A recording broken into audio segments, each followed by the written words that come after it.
In preparation of the 4th International Zero Suicide Summit, we went to Boston to the Institute of Healthcare Improvement.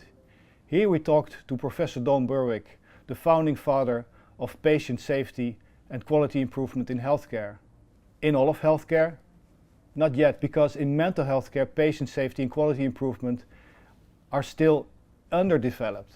We asked Professor Berwick, how does improvement start in a field like mental health care? Run from every fight. If you're struggling to get someone to change, you're in the wrong place. Find the people that want to change and work with them and build the future that then becomes attractive to other people. Don't expect everyone to come along. Why would they?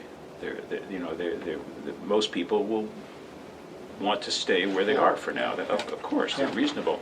You find a few friends. The only currency we have is an open arms to say, would you like to do it? Join us. And if you don't want to, fine with you. I think people are really upset with being regulated, pushed, measured, incented, exhorted into change when invitation is much better. We often see improvement begin with something seriously wrong, a tragedy. I guess you were talking about tipping points before, and I think that the elements of tipping in this world, there are two things. One is that the status quo becomes unacceptable, and the second is that the future becomes attractive. And that combination is what we need, to realize we cannot be where we are and feel comfortable about it. That's the discomfort, and then to say we have hope. Somebody can do something about this, or we can make progress.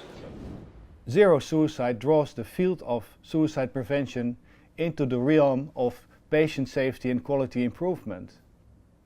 Now, zero suicide is also radical. It is about radical change. Would you agree that something like a radical redesign is important? Only redesign is going to get us out of this, only reinvention. For reinvention, you need principles. You need to understand, well, what does the new design look like? And that core idea that the patient is in control, the patient is the whole point, the patient's at the center of everything we do, the patient's our complete partner in the reinvention of care, I think is an extremely important design principle. And I think it's some of what behind the Zero Suicides success is relationship. It's understanding that the relationship with the person we're helping is a deep and important one. Okay, but Don, what about the worry that zero might be too ambitious?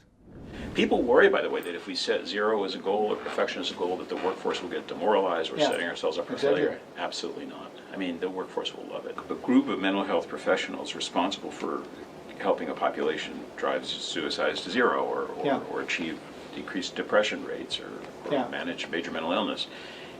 Together, they'll learn more than separately.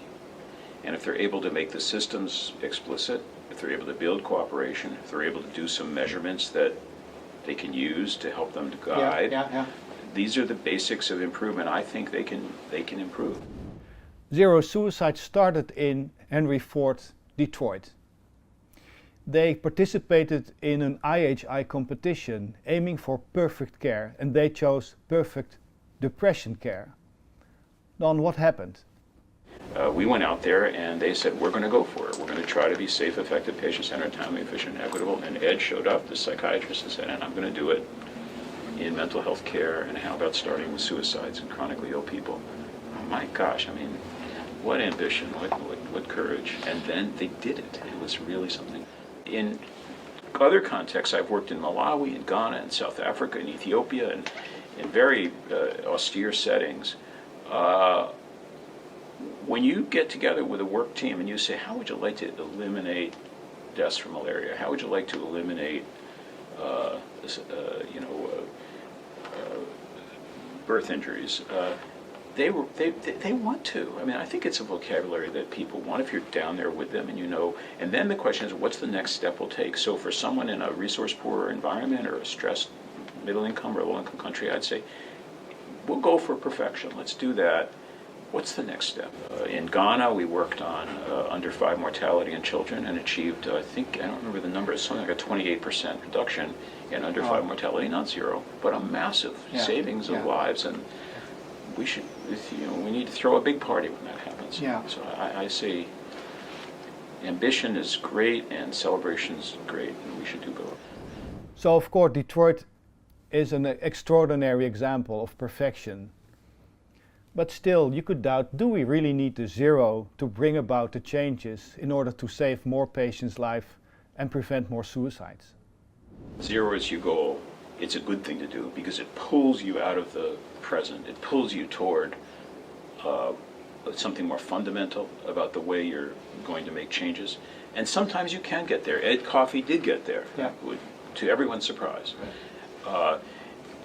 You need the zero, you need the goal to pull you hard enough into the future, and to also, it's a promise to the people you serve. It's immoral. Professor Don Berwick, legend of patient safety and quality improvement in healthcare. We will apply his lessons in the 4th International Zero Suicide Summit, and we will join as professionals to bring about radical change in mental health care in order to prevent suicides. Be prepared and watch the other videos. Professor Matthew Nock, fighter pilot professor of suicidology, urging us to go on and to move further. And Professor Martin Scheffer, world-known expert on tipping point dynamics in complex systems like mental health care is and like human psychology is. View the videos and let's meet up there in Rotterdam.